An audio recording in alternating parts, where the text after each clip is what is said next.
12제자 비전 8페이지를 한번 펴주시면 될 것 같습니다. 8페이지 12제자 비전.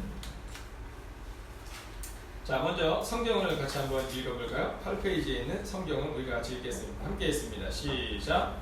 이들의 집에서 기도하시러 사명받사 밤이 새도록 하나님께 기도하시고 발견에 그 제자들을 부르사 그 중에서 12를 택하여 사도라 칭하셨으니. 아멘. 자, 이게 예수님 12제자 비전입니다. 여러분 괜찮으시면 위에들을 벗어도 괜찮을까요?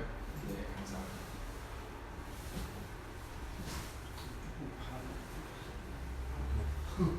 네, 바람이 지금 에어컨이 되어 있는 건가요? 네, 제가 한번 볼까요? 제가 보겠습니다. 네, 그렇죠. 하나는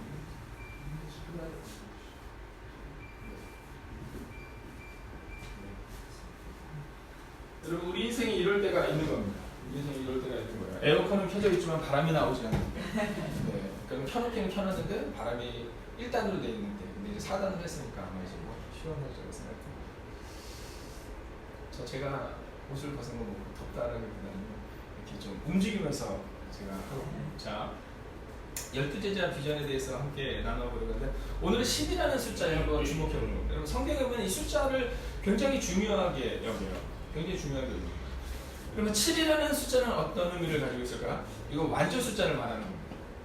네, 그래서 7이라는 숫자는요, 우리 가운데 완조 숫자를 의미하고 있는 겁니다.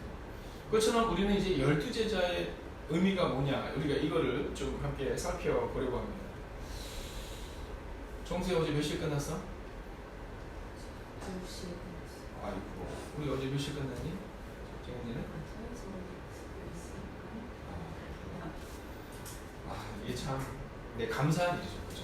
네, 이 새벽에, 그러니까 교회의 분위기가 바뀌는 겁니다. 교회의 분위기가 바뀌어가는 거죠. 네.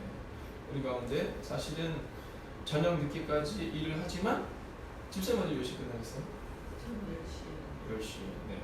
여러분, 우리 옆사람에게 이렇게 해서하겠습니다. 당신을 축복합니다. 한번 선포할까요? 당신을 축복합니다. 한 번 더 해서 힘내십시오. 힘내십시오. 네. 자, 12제자 비전 9페이지 넘어가면 비전과 야망의 차이가 있습니다. 비전과 야망의 차이가 있습니다. 여러분, 사람들이 종종 사람들을 이런 프레임에 가두거든요. 이 프레임이 굉장히 중요합니다. 우리가 식당을 가잖아요. 우리가 식당을 가면 그 식당에 갔을 때 여러분 점심 런치 메뉴가 이렇게 있잖아요. 그럼 대부분 런치 메뉴가 몇 개인지 아시죠? 대부분 3개입니다. 네, 신기하게도 대부분 런치 메뉴 세트 A, 세트 B, 세트 C가 있습니다. 그럼 뭐가 제일 비싸냐면 세트 A가 제일 비싸요. 완전 비싼 게 있습니다. 그 다음에 세트 C는 제일 싼 겁니다. 자, 여기서 질문입니다. 사람들은 어느 걸 제일 많이 먹을까요? 세트 B를 제일 많이 먹습니다. 맞아요. 우리들도 그렇거든요. 우리도 누가 손님이랑 딱 갔는데 제일 비싼 거 시키려면 옆에 있는 사람이 아이 뭐 그런 거 시켜. 그냥 작은 거 시켜요. 그러면 제일 싼 거는 그러니까 중간 거를 시키는 경향이 있습니다. 그래서 음식점에서 보면 세트 B가 대략적으로 한 50에서 80% 정도는 세트 B에서 다 나간다는 이야기를 우리가 합니다. 이걸 이제 프레임이라고 말하죠. 근데 사람들이 이 프레임을 만들 때 한마디 툭 던지는 게 그 사람의 프레임이 될 수 있습니다. 예를 들어서 이런 거죠. 우리가 어떤 얘기를 할 때, 목사님은 야망이 커. 그러면 갑자기 그 목사님의 비전이 야망으로 변질되는 겁니다. 여러분, 그래서 제가 종종 얘기하지만 집에서 얘기할 때도, 야, 니네 아빠는 원래 그래. 여러분, 그러는 순간 갑자기 니네 아빠가 원래 그런 사람이 돼요. 여기 우리 아빠들도 계시면 우리 원래 안 그렇거든요. 네, 근데 뭐 그렇게 하는 겁니다. 아이고, 니네 엄마 때문에 문제야, 문제. 그때부터 문제의 근원이 엄마로부터 시작이 돼버리는 겁니다. 여러분, 이 비전과 야망의 차이를 잘 주목하셔야 됩니다. 오늘 우리의 교회 가운데 만약에 우리의 교회가 사람들을 막 진짜 어떻게든지 모으겠다, 막 그런 마음으로 그냥 그것은 야망입니다. 그러나 성서적으로 우리가 교회를 세우겠다, 그건 비전입니다. 여러분, 2018년 작년이죠. 올해는 아직 통계가 나오지 않지만 작년에 우리나라의 자동차 누적 대수가 몇 대인지 아십니까? 2,300만 대입니다. 네, 엄청난 겁니다. 여러분, 2009년에 1,700만 대였거든요. 이건 뭐냐면 0.99 가정대 하나니까 한 가정당 하나씩이 보급이 된 건데요. 지금 2,700만 대라는 것은 한 가정에 한 1.2대에서 1.3대 이런 정도 1대가 훨씬 넘는다는 겁니다. 여러분, 지금부터 110년 전에 미국에서 처음으로 자동차량이 나왔는데 자전거 바퀴 아시죠? 지금 이 자전거 바퀴 2개, 네, 그 다음에 뒤에 2개, 그리고 2기통짜리, 이게 처음 자동차였습니다. 자, 사륜마차라고도 말할 수 있는 그런 아주 작은 자동차가 시작이 되었는데요. 그때 30대 청년이 이렇게 얘기했습니다. 여러분, 앞으로 여러분의 가정마다 자동차가 한 대씩 보급되는 때를 제가 만들겠습니다. 이렇게 얘기를 해요. 여러분, 미국에서 그 얘기를 한 거예요. 말도 안 되는 시기죠. 그 자동차 한 대가 제 마을에 하나도 있을까 말까. 그때 이제 여러분의 가정마다, 근데요, 여러분, 그의 꿈이 지금 어디까지 왔어요? 이 나라 이민족까지 왔어요. 그래서 우리나라도 드디어 2008년에서 2009년을 넘어가면서 한 가정당 하나씩의 자동차가 보급이 되고, 지금은 한 가정에 하나에서 두 대씩 자동차가 보급되었다는 거죠. 여러분, 이게 바로 비전이다라는 거예요. 여러분, 그는 그 자동차를 만들어서 내가 큰 부자가 되겠다라는 생각을 한 것이 아니라, 여러분, 이 편리한 자동차가 가정마다 한 대씩 들어갈 수 있도록 만들겠다라는 얘기를 했다라는 거죠. 자, 그러면 오늘 우리도 마찬가지입니다. 우리도 우리의 마음 가운데 지금 비전을 가지고 있느냐, 야망을 가지고 있느냐를 봐야 되는 겁니다. 어저께 저녁에 이 교육이 끝나고 나서 밖에 저희 새로운 청년이 동현형제라는 형제가 이제 딱 나와서 딱 나오더니 뭐냐면 차 있잖아요. 차. 교회 차가 새로 나왔는데 딱 보더니 뭐냐면 이렇게 얘기를 하더라고요. 차가 잘 나왔어요. 이렇게 얘기하더라고요. 근데 속으로 생각했습니다. 똑같이 생긴 차인데 지가 잘 나왔는지 안 나왔는지 어떻게 하나. 근데 차가 잘 나왔어요. 이렇게 얘기하더니 두 번째 말을 저는 잊을 수가 없었습니다. 뭐라 그러냐면 이 차를 타고 선교사님들이나 또는 작은교회 목사님들이 얼마나 편하게 다니실까요? 여러분, 그 차가 우리 가운데 생겨서 진짜 우리가 어디를 달릴까요? 물론 이것도 중요하죠. 그런데 새로운 청년이었음에도 불구하고 이 동현형제가 뭐라 하냐면 이 차를 선교사님들이 뭘 생각을 하니까 너무 자기 차에 그냥 좋다는 거예요. 그래서 제가 얘기해줬어요. 이거 네가 산 거 아니잖아. 제가 이렇게 얘기해줬어요. 그때 그 청년이 그러나 목사님, 우리는 모두가 다 한 가족이고 한 교회니까 제가 산 거랑 똑같습니다. 뭐 이런 얘기를 그냥 우리끼리 얘기를 하면서 즐거워하는 거죠. 여러분, 야망이라는 것은 뭐냐면 내 중심적인 게 야망이에요. 내가 이걸 하고 싶다. 내가 이 교회를 키우고 싶다. 만약에 저의 마음 가운데도 내가 이 교회를 정말 크게 만들어서 내가 한국 교회 가운데 이름을 날리는 목사가 된다. 이건 야망입니다. 이 비전은 뭘까? 자, 한번 보겠습니다. 1번. 야망이 인간 자신의 뜻에 근거하는 것이라면 비전은 하나님의 뜻에 근거하는 것입니다. 여러분, 이것에 주목하셔야 됩니다. 오늘 이것이 가장 중요합니다. 하나님의 뜻에 근거하는 것입니다. 그러니까 즉 근원이 어디에서 온 거냐? 이게 중요하다는 거죠. 근원이 어디에서 온 거냐? 내가 아동부를 잘 세우고 싶은데 이 근원이 어디서 온 거냐? 여러분, 아동부를 세우는 것이 하나님으로부터 온 거냐? 아니면 내가 해보고 싶은 거냐라는 겁니다. 두 번째, 야망은 자신의 이익을 추구하는 것이라면 비전은 이웃을 유익하게 하는 것입니다. 이웃을 유익하게 하는 것입니다. 여러분, 이것을 보면 우리가 충분히 알 수 있죠. 가룟유다와 예수님을 보면 야망과 비전에 볼 수 있습니다. 여러분, 이 가룟유다는 야망이 컸다는 사람입니다. 이 가룟유다와 제자들의 야망은 뭐냐면 그 당시 메시아 사상은 뭐냐면 우리나라가 일제치하에서 해방되기를 원했던 것처럼 이제 메시아가 오시면 로마로부터 우리가 해방을 당하게 될 거다. 그러면 해방을 맞게 되면 그러면 그 옆자리를 누가 차지할 거냐? 개국 공신이 차지하게 될 건데 그 개국 공신 중에 중요한 사람이 누구냐? 오른쪽 왼쪽에 있는 우의정 좌의정 혹은 영의정 혹은 판가 여러분, 그런 것들을 교리들이 꿈꾸었다라는 거죠. 근데 보니까 가룟유다를 보니까 이 야망은 컸는데 예수님은 그런 분이 아니세요. 여러분, 예수님에게 향유를 부을 때 이 가룟유다가 뭐라 했는지 기억하시죠? 야, 이걸 팔아다가 가난한 사람들을 도왔으면 얼마나 많은 사람들을 도왔겠느냐, 이렇게 얘기해요. 여러분, 야망인 겁니다. 근데 그때 예수님이 얘기하시죠. 이 마리아의 헌신에 대해서. 이 여인이 가는 곳곳마다 이것이 드러나며. 여러분, 예수님은요, 가는 곳들마다 어렵고 힘든 사람들을 만났습니다. 맹인을 만나기도 하고 안진뱅이를 만나기도 하고요. 여러분, 그것이 바로 예수님의 야망이 아닌 비전이었다라는 거죠. 여러분, 오늘 우리 가운데 이것이 비전이냐 야망이냐는 바로 이웃을 유익하게 하는가 하나님의 뜻인가 이것을 점검하면 알 수 있다는 거죠. 세 번째입니다.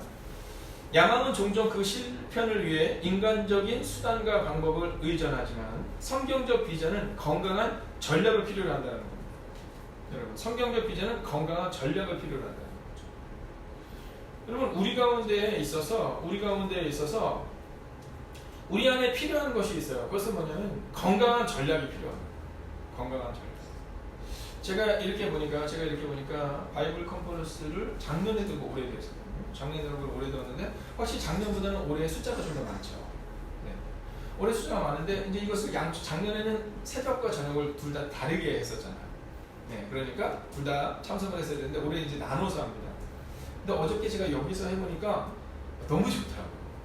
그래서 제가 전사님께 오늘 혹시 만약에 20명이 넘으면 저거하지만 오늘 또 저녁에 청년들 중에서 오겠다는 분들이 있고 그러니까 여기서 한번 모이면 좋겠다 이렇게 얘기했어요. 근데 그러면서 제가 무슨 생각이 드냐면 우리가 근데 전략이 필요하거든요.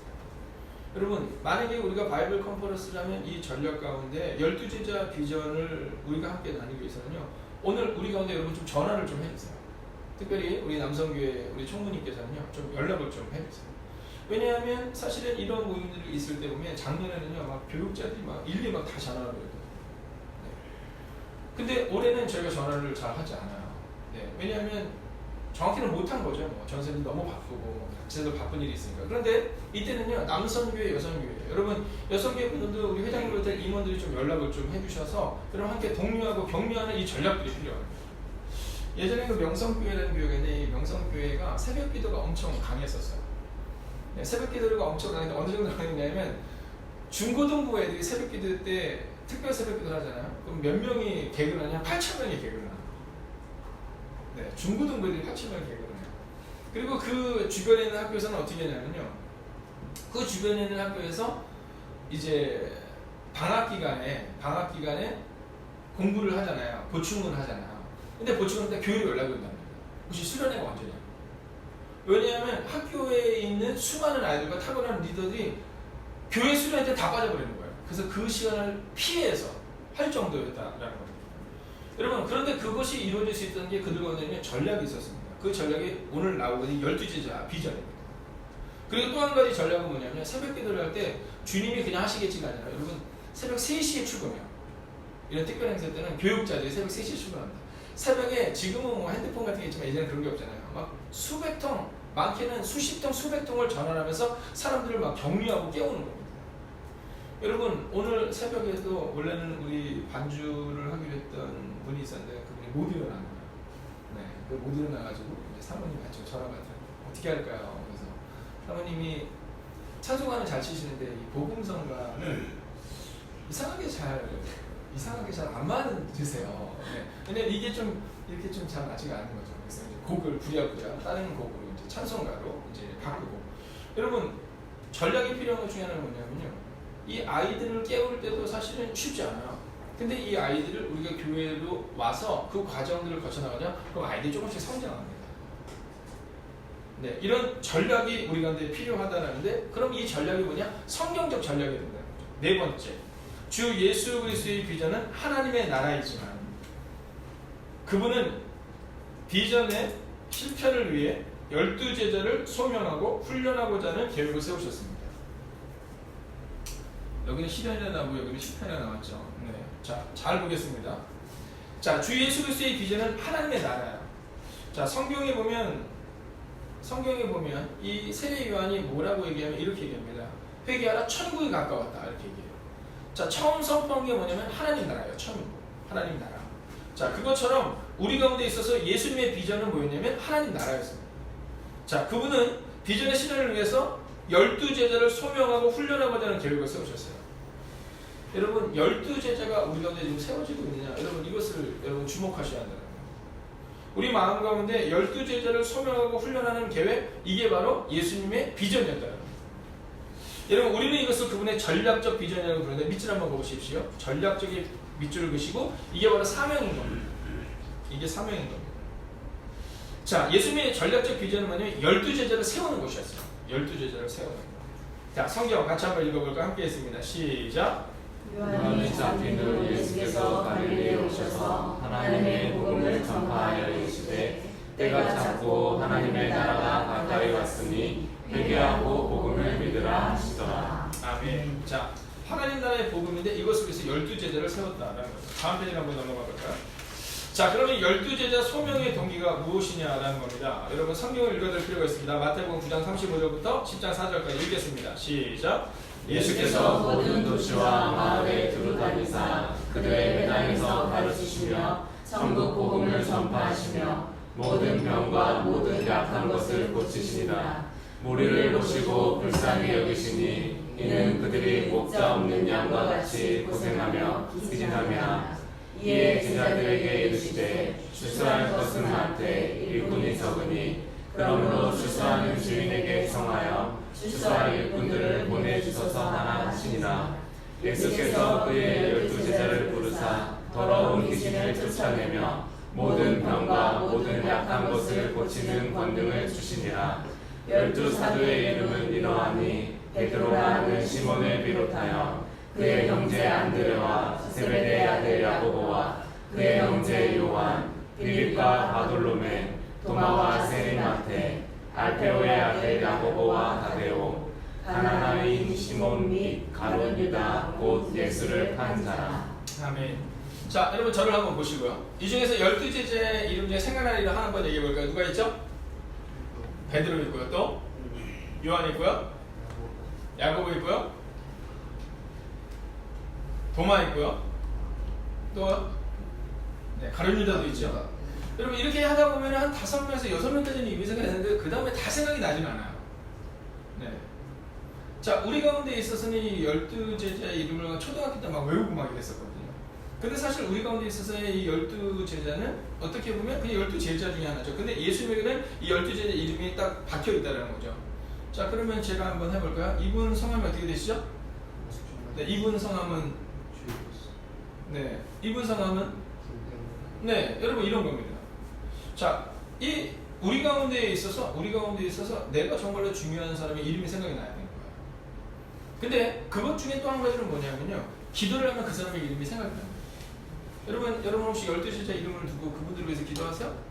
기도할 필요가 없으니까 기억이 안 나지만 여러분 우리는 종종 살간적을 위해서 기도합니다. 가끔 제가 이름을 좀 헷갈려 하잖아요. 이름을 헷갈려 하는데 그건 뭐 저의 잘못이 아니에요. 그건 그냥 저희 집에 흐르는 가게에 흐르는 겁니다. 네, 얼마전에도 미국에 계신 김일성 선생님이 전화하시는데 저보고 아이고 박웅기 목사 이렇게 얘기하시더라고요. 저는 분명히 박주임인데 네, 뭐 그런 거죠. 근데 제가 새가족들의 이름은 거의 헷갈리지 않죠. 네, 이유는 단서가 명료합니다. 새가족의 교회면 매일 아침마다 기도하거든요. 그러니까 이게 입에 이렇게 익숙해지는 거예요. 그럼 목사님 한 6개월 정도 지나면 왜 이게 이름이 자꾸 헷갈리니까 그때부터는 저의 기억 뒤편으로 사라지는 거죠. 왜냐면 이미 교회에 정착하신 분이기 때문에 그분들이 다른 분들에 대해서 기도하는 거예요. 물론 그분들에 대해서 기도하지만 여러분 우리 가운데 있어서 이 12제자 소명의 동기를 살펴볼 때 우리 가운데 있어서 한 가지 기억해야 되는 것은 뭐냐면 우리가 12제자로서 예수님이 무엇을 하셨나? 바로 기도하셨다는 겁니다. 제자들 선택할 때도 기도하셨고요. 제자들과 함께 기도하는 자리에 올라가셨고요. 여러분 우리가 만약에 12제자를 세우겠다면 우리가 그들을 향해서 기도해야 되고 그들과 함께 기도의 자리에 있어야 합니다.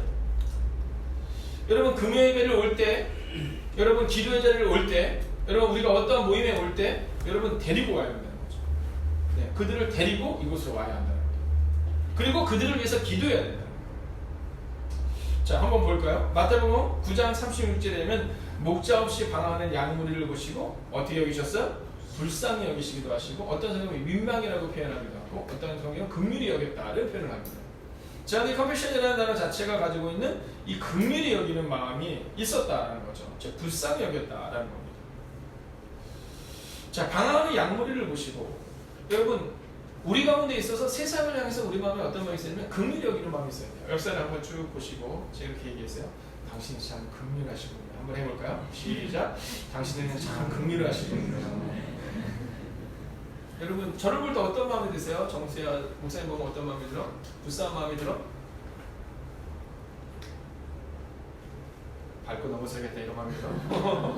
근데 여러분 우리 가운데 막 불쌍한 마음이 드는 거예요. 저는 이렇게 보면 뭐 어저께 저녁에 물론 어른들도 너무 힘드시죠. 그러나 어른들은 그래도 믿음의 메시지가 나오시는데 이 젊은이들이 이 새벽에 어저께 저녁에 10시, 11시까지 일 마치고 나서 왔다. 여러분 저의 마음에는 그들이 막 긍휼히 여기는 마음이 있는 거예요. 불쌍히 여겨지고 저 청년들 진짜 잘 돼야 되지 않을까. 여러분 저도 그런데 하나님은 어떨까라는 거죠. 근데 예수님은 방황하는 양무리를 보시고 불쌍히 여기셨다 이렇게 기록하고 있어요. 자, 그럼 컴패션의 의미는 뭡니까? 이거 바로 긍휼이라는 거죠. 긍휼. 즉 불쌍히 여기는 마음이었다라는 겁니다. 자, 마태복음 9장 36절을 보면 무리를 보시고 불쌍히 여기시니 이는 그들이 목자인 양과 같이 고생하며 기진합니다. 여러분 예수님이 12제자를 세우신 이유는요, 세상에 있는 불쌍한 영혼들을 양육할 수 있는 목자를 키우기 위해서 그 일을 하셨다는 겁니다. 자, 두 번째, 목자 없는 양의 상태와 하나님 없는 인간의 상태의 유세성을 말해보십시오. 이렇게 말하는데요. 자, 그럼 목자 없는 양의 상태는 어떤 상태일까? 자, 우리는 다 양 같아서. 자, 양들은 어떻게 하냐면 그릇 행하여, 즉 제대로 행하지 않는다는 겁니다. 각기 제 길로 갔거늘 이라는 거죠. 자, 그러면 이 양의 상태를 한번 보면 첫 번째는 뭐냐면 방향 감각의 상실입니다. 네, 방향 감각의 상실. 여러분 목자가 필요해요. 현대인은요 빨리빨리랍니다. 빨리빨리. 그죠? 빨리빨리. 근데 방향이 중요해요. 여러분 속도보다 중요한 것은 방향입니다. 여러분 우리 가운데 우리 자녀들인데 이것을 알려줄 수 있어야 돼요. 물론 지금 우리 아이들이 공부하는 게 너무나도 중요합니다. 그러나 앞으로 10년 내로 이제 AI 시대가 계속되면서 여러분 얼마 전에도 뉴스를 통해서 보셨겠지만 의사가 진단하는 것보다 AI가 진단하는 것이 이 병을 잡아내는 게 90% 정도에서 96%랍니다. 네, 거의 실수가 없다는 거죠. 근데 사람이 하다 보면 실수가 좀 많다는 거예요. 근데 수술도 요즘에는 AI를 통해서 한다고 합니다.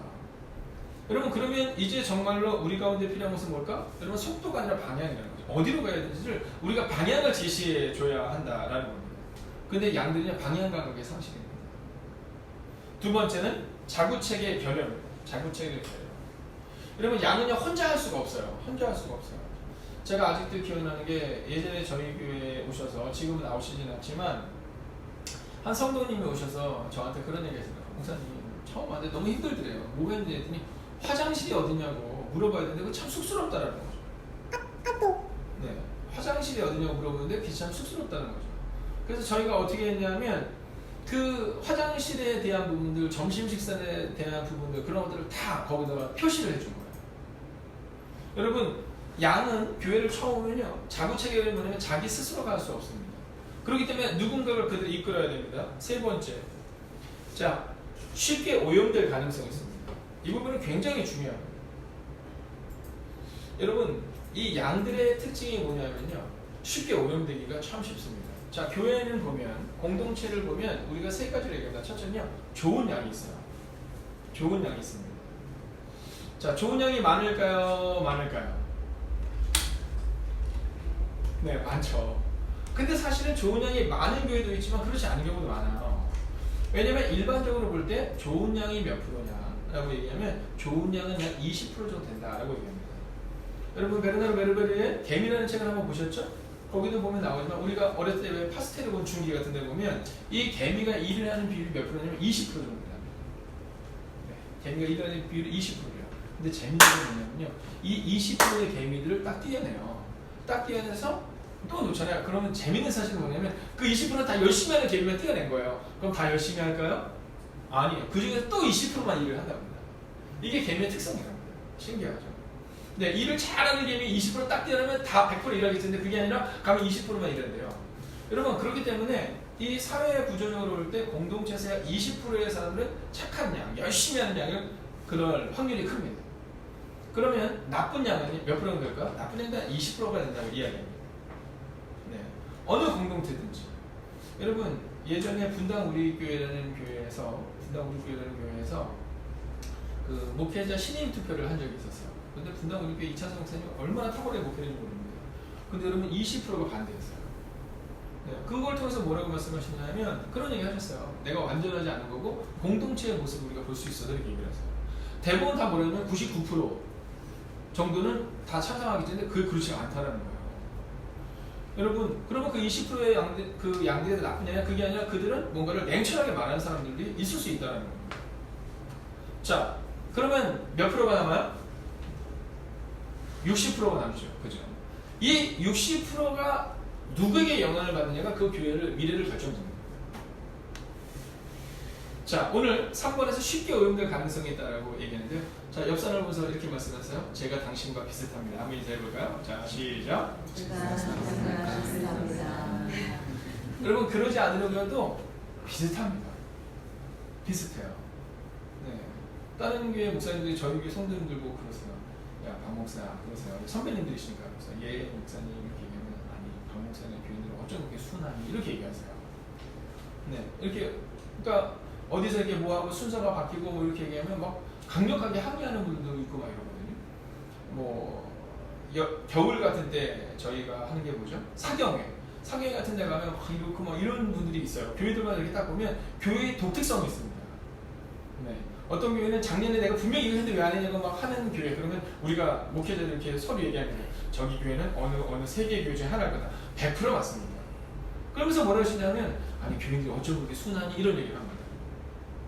이 얘기는 뭐냐면요, 여러분 좋은 순한 사람들의 영향을 받은 거예요. 사실 우리 교회도 처음부터 순했다라고 말할 수는 없을 수도 있거든요. 네, 순하다라는 것은 뭐냐면 좋은 모습인데 그러면 그와는 반대로요, 여러분 오염되기도 쉽다라는 겁니다. 여러분 가나안 앞에서 부정적인 얘기를 했던 사람이 10명밖에 안 돼요. 못 들어간다 10명밖에 안 되거든요. 근데 놀라운 사실은 뭐예요? 네, 거기 있었던 200만 명이 다 못 들어간다고 애들까지 울고불고 난리가 나요. 애들이 뭘 알아요? 여러분 애들 전쟁을 경험하지 못한 애들이 뭘 알아요? 애들까지 온 이스라엘 백성들이 울고불고 난리가 난다. 쉽게 오염될 수 있다는 거예요. 여러분 설의 연약함을 고백하는 내려놓기를 훈련했던 어떤 공동체가 있었대요. 4명인지 얘기를 하는 겁니다. 4명이서 이렇게 얘기를 했는데 한 분이 그랬대요. 나는 이성의 문제가 크다고. 그래서 나는 자꾸만 이성에 자꾸 넘어지고 자빠진다고. 이렇게 얘기했어요. 두 번째 분이 뭐냐면 난 도벽이 많다고. 나는 이상하게 어디만 가면 자꾸 훔친다고. 근데 세 번째 분이 얘기했어요. 나는 거짓말을 잘하는 편이야. 이렇게 얘기를 하면서 얘기했어요. 우리가 한 얘기는 우리끼리서 끝나자 이렇게 얘기했어요. 근데 네 번째 분이 뭐라고 얘기했냐면 이렇게 얘기했어요.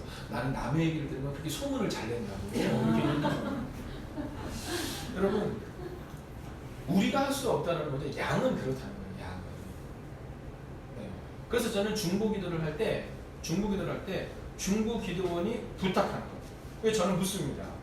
지금도 제가 중보 기도를 부탁을 할 때 그 당사자에게 물어요. 이걸 중보 기도원들한테 얘기해도 되겠냐 이렇게 묻습니다. 네. 제가 결정하지 않아요. 왜냐하면 이걸 목사님에게만 부탁을 드렸는데 목사님을 통해서 다른 사람에게 가는 경우가 있으면 안 되거든요. 꼭 묻습니다. 여러분 양들은 이런 거예요. 방향은 자구책이 없고 오염될 가능성이 있다. 여러분 그래서 바로 목자가 누구냐에 따라서 양들의 모습이 달라져요. 여러분 제가 믿음으로 선포하겠습니다. 여러분 좋은 목자가 되십시오. 자, 세 번째입니다. 옆으로 넘어갈까요? 11페이지. 목자는 이런 양의 근본적 필요에 대해 어떤 해결책을 주십니까? 이제 목자의 역할을 우리가 보는 거죠. 첫 번째 뭐냐면 방향을 제시해야 됩니다. 방향을 제시. 자, 어떻게 해야 됩니다. 이런 얘기를 해줘야 돼요. 여러분 교회에서도 이렇게 있다 보면요, 새벽 기도를 나와야 돼요, 말아야 돼요 이렇게 묻는 사람이 있습니다. 그럴 때 안 나와도 돼 이렇게 말해주는 것이라 나와야지 이렇게 얘기해 주는 겁니다. 여러분 신앙생활 어떻게 해야 됩니까? 열심히 해야지 이렇게 해주는 방향을 제시해야 되고요. 두 번째는요, 보호함이 필요합니다. 보호함. 여러분 목자가 보호해 줘야 돼요. 왜냐하면 교회에서 상처를 받으면 안 됩니다. 여러분 그래서 만약에 자꾸 상처를 주는 누군가가 혹시 있을 수 있어요. 그럼 펜스를 좀 쳐주는 게 필요합니다. 네, 그냥 두는 게 아니라 좀 펜스를 쳐줘야 됩니다. 그래서 보호함이 필요하고 세 번째는요, 깨끗해야. 이 씻어줌이 좀 필요합니다. 여러분 팔레스타인 목자들은요, 기름으로 양들을 치료한다고 얘기합니다. 우리는 뭘로요? 기도로 그들을 치료하고 사랑으로 그들을 좀 치료해 줄 수 있어야 됩니다. 자, 네 번째 마태복음 9장 37절에서 38절에서 마태복음 10장 1절로 전할 때 보시면은 12제자의 소명동기를 요약해 보십시오. 함께 읽을까요? 시작. 이에 제자들에게 이르시되 추수할 것은 많되 일꾼이 적으니 그러므로 추수하는 주인에게 청하여 추수할 일꾼을 보내주소서 하라 하시니라. 아멘. 자, 보세요. 이제 이 소명동기를 우리가 요약을 해보자면 여러분 양들을 위해서 필요합니다. 양들을 위해서. 근데 이 훈련을 할 때 여러분 3번 이상 반복이 필요해요. 종종 어떤 분들 그러시죠. 저 들은 얘기도 이렇게 얘기하거든요. 아니에요. 여러분 불만하지 마세요. 제가 해보면 비전은 자꾸만 흘러가요. 그래서 반복적으로 비전을 줘야 되는 게 필요합니다. 예수님의 훈련이 3년 동안 훈련을 하셨거든요. 근데 3년 훈련하시고 마지막 점검 때 십자가에서 죽으실 때 누가 옆에 있었어요? 아무도 없었습니다. 여러분 우리는 그런 거예요. 다 양 같아서 그릇 하나에 각기 제 길로 갔거든요. 이게 바로 우리 모습입니다. 근데 예수님은 왜 반복적으로 훈련을 시켰을까? 성령님이 오시니까, 성령님이 기억나게 하시니까 예수님께 배웠던 것들 다시금 기억납니다. 그래서 그렇게 살아낸 거죠. 여러분 우리 자녀들에게도 마찬가지입니다.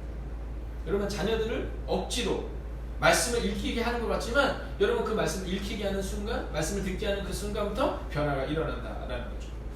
자, 추수할 것은 많되 일꾼이 적다라고 말했는데요. 우리 교회는 어떨까요? 마찬가지입니다.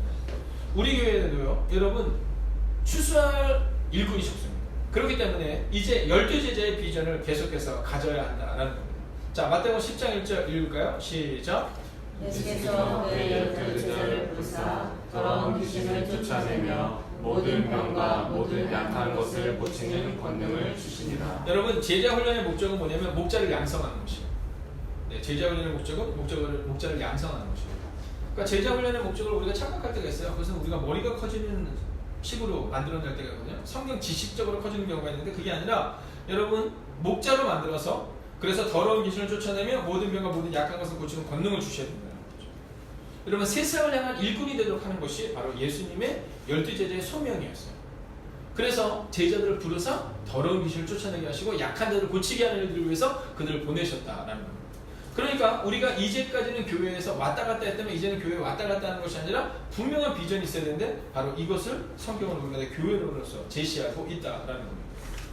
다음 페이지로 넘어가 볼까요? 자, 12제자 선택의 숫자적 의미입니다. 숫자적에다 한번 밑줄을 긋든가 동그라미를 한번 쳐주세요. 자, 여기서 나오고 있는 이 12제자 선택의 숫자적 의미는요, 제가 얘기하고 있는 것이 아니라 제자 성령으로 나를 데리고 크고 높은 산으로 올라가 하나님께로부터 하늘에서 내려오는 거룩한 성 예루살렘을 보이니 하나님의 영광이 있어 그 성의 빛이 지극히 귀한 보석 같고 벽옥과 수정같이 맑더라. 크고 높은 서방이 있어 12문이 있는데 문에 12천사가 있고 그 문들 위에 이름을 썼으니 이스라엘 자손 12지파의 이름들이라. 동쪽의 셈은 북쪽의 셈은 남쪽의 셈은 서쪽의 셈이니 그 성의 성막에는 12기초석이 있고 그 위에는 어린 양의 12사도의 이름이 있더라. 아멘. 자, 여러분 보세요. 구약에 보면 지파를 몇 대의 지파? 12지파입니다. 그죠? 구약은 12지파고요. 신약은요 12제자입니다. 12제자. 여러분 이 성경에 보면 이 10이라는 숫자를 굉장히 중요하게 여겼어요. 근데 저는 여기서 한 가지 고민하는 것이 있습니다. 그것은 뭐냐면 신약에 12제자가 나오고 있는데 이 12제자를 만들 때 예수님이 뭐라고 말씀하시냐면 너희는 가서 모든 지역으로 제자를 삼아 이렇게 얘기하셨어요. 그러니까 너희 가서 제자를 삼아 이렇게 말씀하셨지만 먼저 그들이 제자가 됐습니다. 여러분 리더십을 발휘하기 전에 우리가 펠로우십이 필요한 겁니다. 자, 우리는요 대부분 교회에서 뭐가 되기로 하냐면 리더십, 즉 리더가 되기로 하거든요.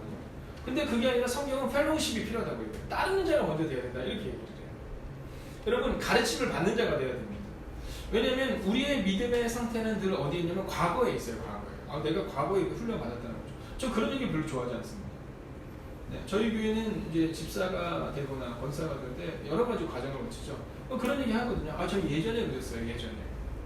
여러분 저는요 권사가 된다, 집사가 된다 이게 우리 가운데 정말로 큰 영광스러운 자리가 되기로 해요. 네, 저 옛날에 열심히 했는데 옛날에 열심히 한 거 가지고 지금 하는 거 아니니까. 지금 내가 열심히 배우고 열심히 훈련하고 있고 열심히 그 자리에 있느냐가 중요한 겁니다. 내가 그래도 이 교회 몇 년 남았는데 내가 이거 해야 되잖아요. 여러분 올해까지입니다. 올해가 마지막입니다. 네, 내가 우리 교회 오래 다니는데 우리 교회 뭐 오래 다니는 사람이 누가 뭐 몇 명이나 돼요. 네, 그 오래라는 것을 누가 얘기할 수 있을까? 진짜 중요한 것은 뭐냐면 내가 오래 다녔는 데가 아니라 내가 지금 어떤 삶을 살고 있느냐 여기에 주목하셔야 된다는 거예요. 그 중에서 특별히 주목해야 되는 게 뭐냐면 12제자를 바라보면서 난 제자인가? 뭐 이거를 먼저 생각해야 된다는 거죠. 제가 어렸을 때 저희 부모님이 저는 이제 원래 목회자를 꿈꾸기는 했지만 그런 얘기를 하셨어요. 이제 저희 어머님은 저한테 늘 목사라고 부르셨어요. 어렸을 때부터. 그래서 제가 이래봬도 여러분 밥도 제일 먼저 퍼주셨어요. 근데 이제 제가 철이 들면서부터는 혹시 이게 교만으로 가면 안 되니까 그렇지만 어렸을 때는 밥도 어머니께서 아버님 몰래 저부터 먼저 퍼주시고 그냥 목사니까 막 이러셨거든요. 근데 어느 날 저한테 무슨 얘기가 이런 얘기를 하셨어요. 밥그릇 같은 목사에 대한 얘기를 하면서 밥그릇 같은 목사에 대한 얘기를 하면서 저희 어머님이 이런 얘기를 했어요. 당신은 평생에 밥그릇 같은 성도를 꿈꿨다는 거죠. 담임 목사님이 부르실 때 그냥 편하게 먼저 부를 수 있는 사람이 되야겠다라는 생각을 하셨다는 거예요. 그래서 저에게 그런 얘기를 하셨어요. 제가 부목사로 나갈 때도 담임 목사님이 부목사가 여럿 있지만 그 중에서 가장 편하게 부를 수 있는 사람, 일을 믿고 맡길 수 있는 사람이 되라는 거죠. 여러분 오늘 우리 가운데 그 마음이 필요해요. 오늘 우리 가운데 저는 예수님께 먼저 예수님께서 저를 볼 때 박주희 목사님도 제자구나라고 고백받는 것이 필요한 것처럼 여러분에게도 예수님으로부터 제자인가를 고백받는 것이 필요합니다. 여러분 목사가 12명을 뽑는다 생각해보세요. 이 사람은 내가 이 사람한테 이 일을 좀 맡겨도 부탁해도 괜찮겠다는 12명을 뽑는다 할 때 여러분의 이름이 거기에 있을 수 있느냐는 거죠. 여러분 하물며 눈에 보이는 목사님한테도 이거 좀 그런데? 이런 마음이 든다면 예수님은 과연 여러분들을 12명을 뽑을 때 여러분을 뽑겠냐는 거죠.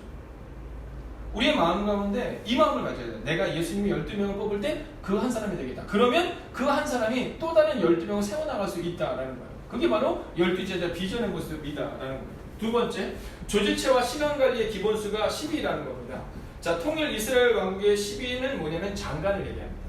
자, 열왕기상 4장 7절을 한번 읽겠습니다. 시작. 솔로몬이 또 온 이스라엘의 12지방 관장을 두매 그 사람들이 왕과 왕실을 위하여 양식을 공급하되 각기 1년에 한 달씩 양식을 공급하였으니. 네, 여러분 12지방 장관을 두고 그 사람들이 한 달씩 양식을 공급하는 일을 했다는 거죠. 두 번째, 이스라엘 관력의 1년은 12개월입니다.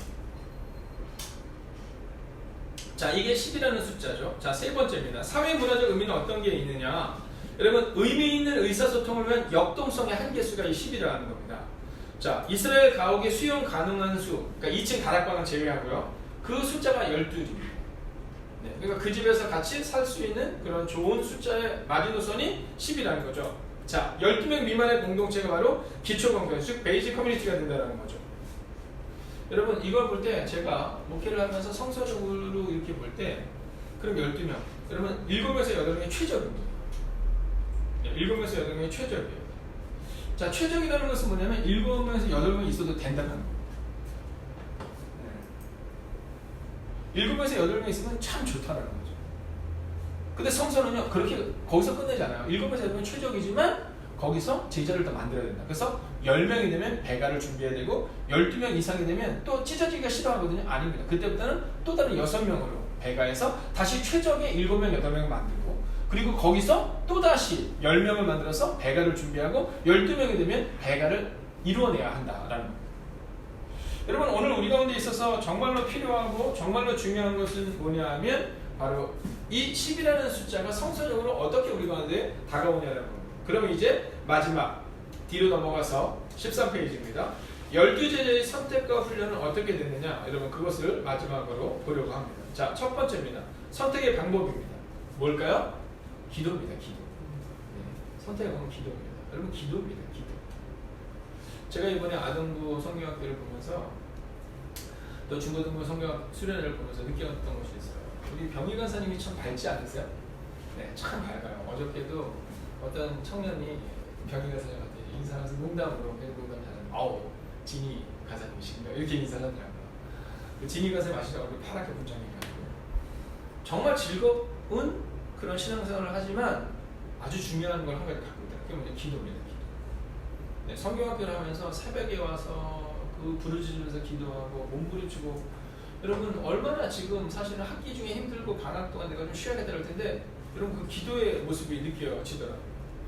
여러분 선택의 방법은 기도입니다. 선택의 방법은 기도예요.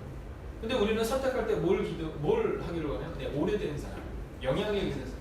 여러분 저는 그런 사람 하지 않습니다. 여러분 이제까지는 그래왔지만 이제는 기도하는 사람이 하나님의 일을 감당할 수 있어요. 그리고 예수님도 기도하시고 나서 제자를 선택했죠. 마태복음 9장 38절 읽을까요? 시작. 그러므로 출사하는 주인에게 청하여 출사할 일꾼들을 보내주셔서 하라 하시니라. 네, 출사할 일꾼들을 보내주셔서 하시니라 말씀하시고 뭐 하시냐면 누가복음 6장 12절부터 13절 읽을까요? 시작. 이때 예수께서 기도하시러 산으로 가사 밤이 새도록 하나님께 기도하시고 밝음에 그 제자들을 부르사 그 중에서 12를 택하여 사도라 칭하셨으니. 자, 보십시오. 기도하시고 제자를 선택했다는 거예요. 여러분 우리가 사실은 교회에서도 기회비원을 뽑는다, 뭐 회장을 뽑는다, 뭐 중요한 인들을 뽑는다. 여러분 이때 우리는 뭐를 생각하냐면 전체적인 흐름에 대해서 얘기하지만 성경은 그렇게 말하잖아요. 기도입니다. 기도. 여러분 이 기도하는 사람 또 기도를 통해 여러분 목회자가요 기도하고 무언가를 결정하는 것이 아니라 사람들의 눈치를 보고 결정하기 시작하잖아요. 그럼 그 다음부터 사실은 어렵습니다. 아 내가 이렇게 하면 이 사람들이 좀 반응하지 않고 저는 반응하지 않고 이러면 그때부터는요 사실 성서적인 판단을 내기가 어렵습니다.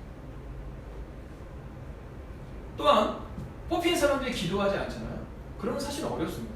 기도하지 않는 사람들의 특징 중에 하나는 뭐냐면 내 중심적인 얘기를 합니다. 그럴 수밖에 없죠. 여러분 저는 그래서 기도하는 사람이 참 중요하다고 생각합니다. 기도하는 사람은 내 중심적으로 말하지 않아요. 기도하는 사람은 하나님 중심으로 말할 수밖에 없습니다. 근데 기도하지 않으면 내 중심적으로 말할 수밖에 없기 때문에 자꾸 문제가 발생이 됩니다. 왜냐하면 교회를 이야기할 때 뭐라고 하냐면 한 성령이 이렇게 말해요. 한 성령. 그렇기 때문에 기도하는 사람들은요 하나 되게 만들어 주십니다. 하나님. 근데 기도가 없기 때문에 그래서 저희는요 기회교환을 하다가도 의견이 좀 안 맞을 때가 있잖아요. 그럼 얘기가 그냥 끝납니다. 뭔가 좀 싸울 것 같다. 혹은 좀 뭔가 좀 부딪힐 것 같다. 저는 지난번 마지막 기회교환을 할 때도 작년에 기회교환 할 때도 그랬어요. 막 서로 의견이 막 안 맞고 좀 분위기 막 얼굴 붉어지고 막 그러더라고요. 그죠? 그랬어요. 그만합시다. 기도합시다.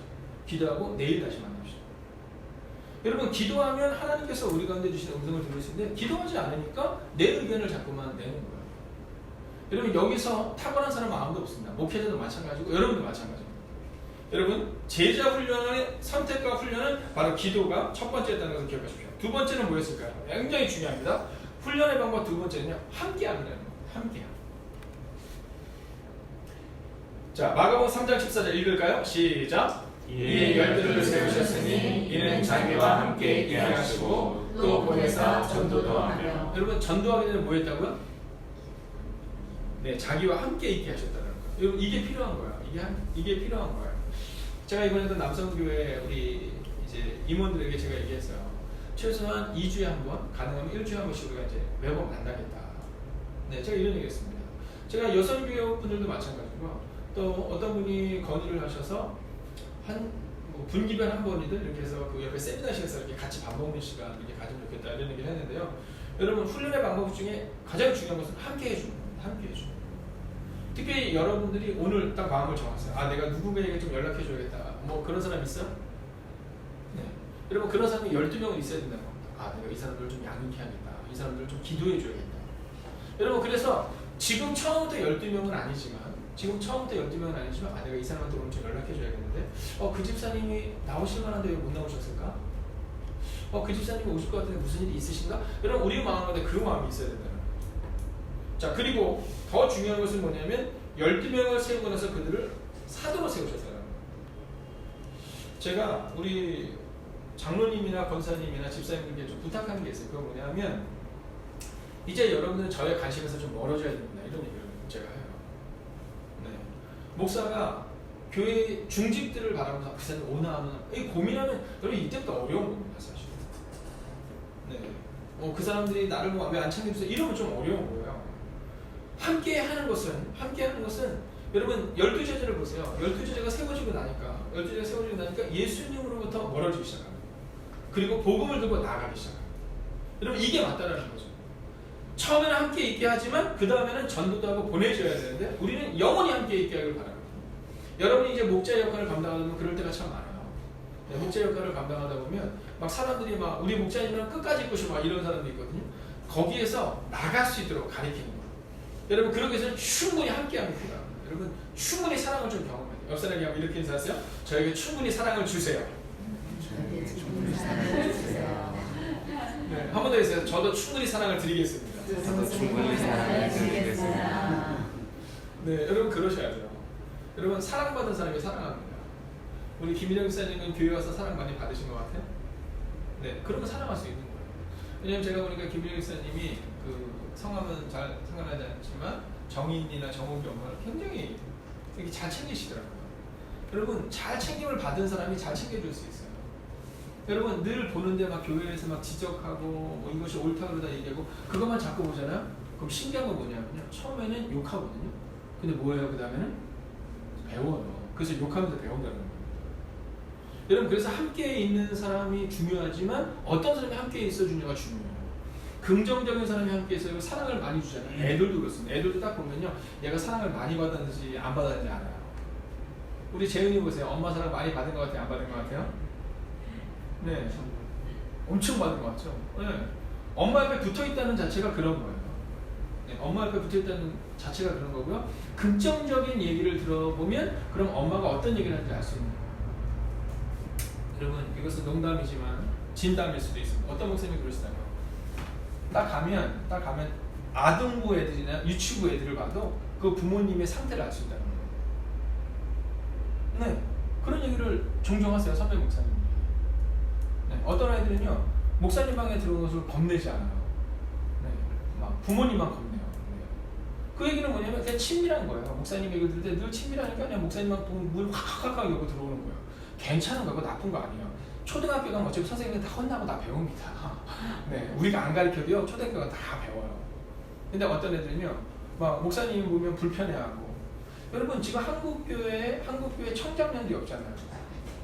한국교회 지금 청장년이 없습니다. 이 이유는 어디에 있느냐면요, 지금부터 10년 15년 전에 청년이 무너졌기 때문에 지금 청장년이 없는 거예요. 그러니까 그때 청년이 왜 무너졌느냐? 여러분 지금부터 한 10년에서 15년 그 이전에는요 이 교회가 좀 안정적인 교회들이 많이 있었어요.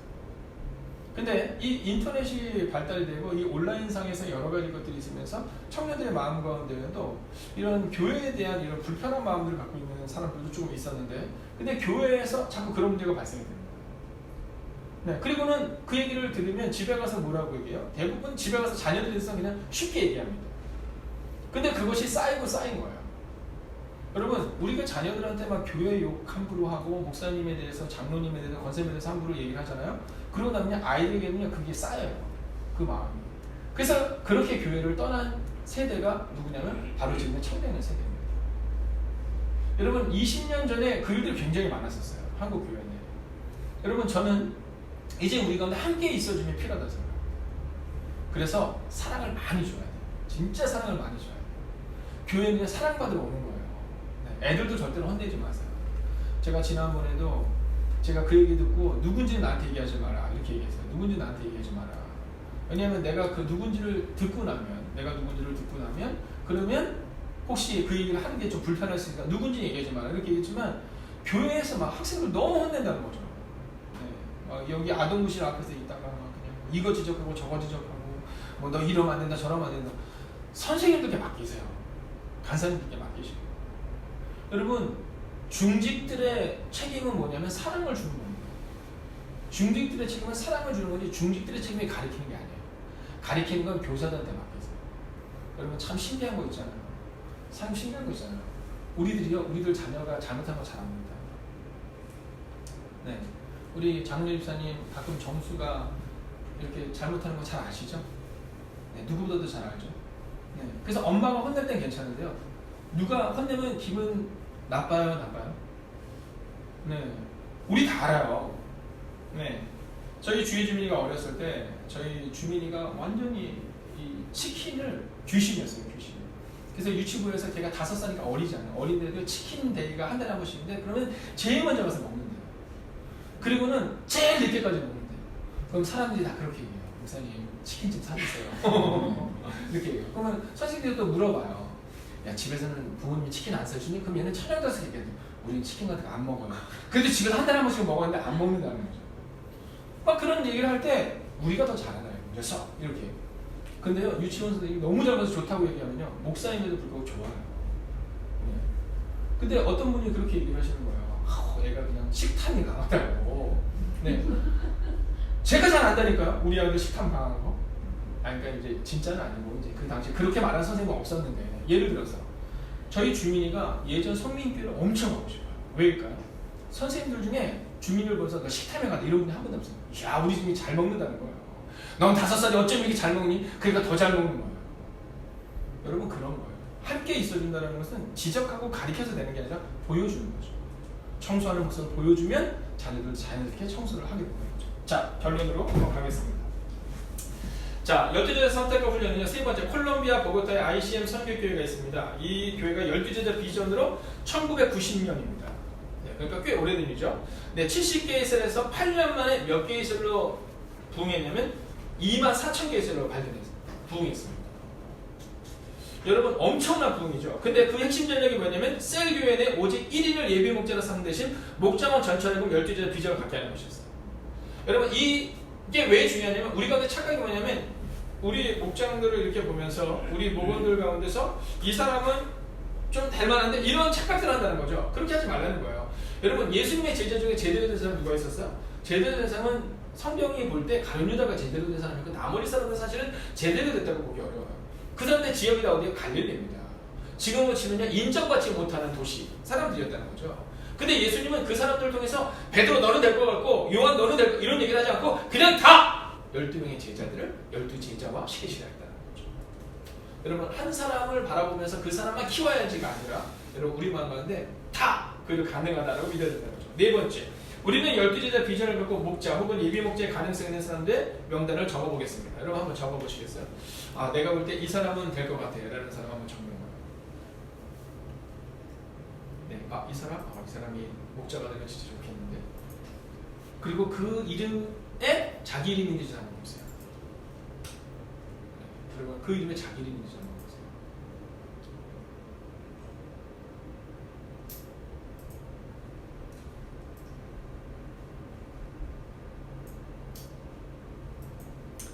자, 적어보셨어요? 우리 김경 박사님 몇 명쯤 적으셨어요? 네. 몇 명쯤 적으셨어요?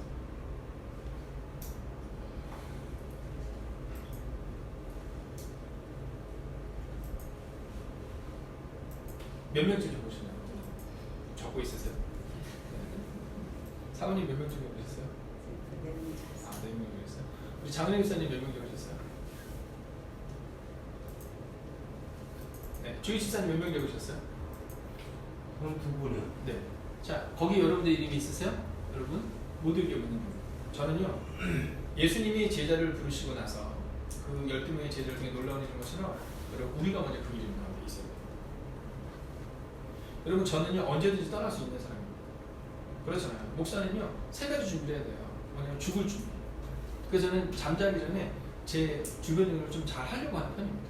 왜냐면 제가 이제 만약에 딱 죽었는데 막 성도님들이 와가지고 이제 막 슬퍼하면서 이제 막 제 방을 정리하러 오실 거 아니에요. 제 방 정리하러 와서 막 슬퍼하다가 제 방 보고 진짜 더럽게도 썼네. 뭐 이러면 안 될 것 같아서 진짜 정리를 꼭 하려고요. 두 번째는 뭐냐면 이사가 준비해요. 이사가. 이건 뭐냐면 주님이 가라는 거예요. 지금 준비에 진리영 목사님이라는 목사님이 이번에 아프리카 선교사로 헌신하셨습니다. 교인이 3만 명이 넘는 교인이에요. 하나님의 가라면 그냥 가는 겁니다. 여러분, 교회가 작고 크고의 문제가 아니라 그냥 하나님의 가라면 가는 거죠. 여러분, 목사는 그런 거예요. 그러면 성도는요? 여러분, 하나님이 여러분에게 주신 교회에 여러분이 주신 양들을 양육하는 데 정말 전심전력해야 되는 거거든요. 여러분, 그렇기 때문에 여러분의 마음 가운데 먼저 여러분 자신이 목자로 서야겠다는 마음을 좀 가져주세요. 그리고 두 번째는 목자로 또 다른 누군가 꼭 세워주세요. 그래서 올해 12월 31일 한번 우리 구호 한번 해주고 이제 마칠까요? 자, 구호 한번 외치겠습니다. 12월 31일 12월 31일 교회 입구 비밀번호 몇 번인지 다 아시죠? 12월 31일 아니 죄송합니다. 2019년 12월 31일이에요. 그럼 내년에 뭘로 바뀔게요? 2020년 12월 31일로 바뀌겠죠. 네. 여러분, 우리 멤버들이 그 번호를 알아도 괜찮은 이유는요. 교회 왔을 때 2019년 12월 저는 늘 생각해요.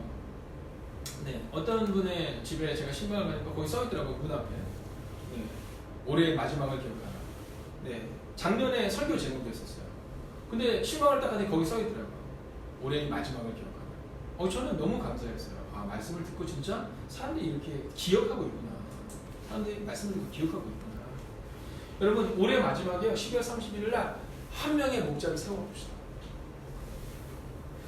12월 31일 날 우리 마음 가운데 내가 목자가 되든 누군가를 목자로 세우든, 또 12월 31일 날 주님 앞에서 하나님이 여러분에게 물으실 거예요. 김희정 집사야, 네가 세운 누가 있느냐? 이렇게 할 때 예 주님, 제가 이 성도님, 이 집사님을 정말 세웠어요. 우리 이정수 권사님에게 이정수 권사야, 네가 올해 뭘 했니? 라고 물을 때 예 제가 교회 이걸 듣고 저것도 했고, 이것도 중요하지만 더 중요한 것은 일이 아니라 예수님의 교회론, 즉 성경에 말하는 교회론처럼 한 사람을 세우고 있는가를 주목하셔야 한다라는 겁니다. 여러분, 집으로 돌아가시면 나는 목자군 예비 목자는 헌신을 다짐하십시오. 한번 적어보십시오. 그리고 나는 차세대 리더를 양육할 경험이 있는지 한번 돌아보십시오. 내일 새벽에는 나는 차세대 리더를 양육할 경험이 있는지부터 다시 한번 시작하려고 합니다. 여러분, 내일까지 오늘의 이 말씀을 기억하며 여러분, 먼저 여러분이 12제자 중에 한 사람이 되시고, 그리고 12제자 양육의 한 사람이 되는 여러분과 제가 되기를 주의 이름으로 축원하겠습니다. 제가 기도하겠습니다. 살아계신 아버지 하나님, 이제 믿음으로 살아가는 하나님의 사람들을 기억하여 주셔서 좌로도 우로도 치우치지 않고 뒤도 돌아보지 않냐고 하나님만 바라보는 하나님의 사람들 되게 하시고, 하나님 오늘 하루를 살아갈 때 12제자 비전을 가슴에 품고, 하나님 내가 만들고 싶은 교회가 아니라 주님이 만들었던 교회, 12명의 제자를 세움으로 교회를 세우셨던 것처럼 하나님 우리가 먼저 그 12제자가 되게 하시고, 그리고 12제자를 세울 수 있는 하나님의 사람들이 되게 하여 주시옵소서.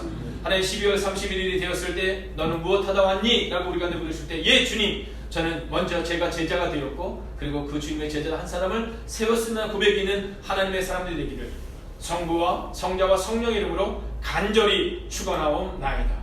아멘.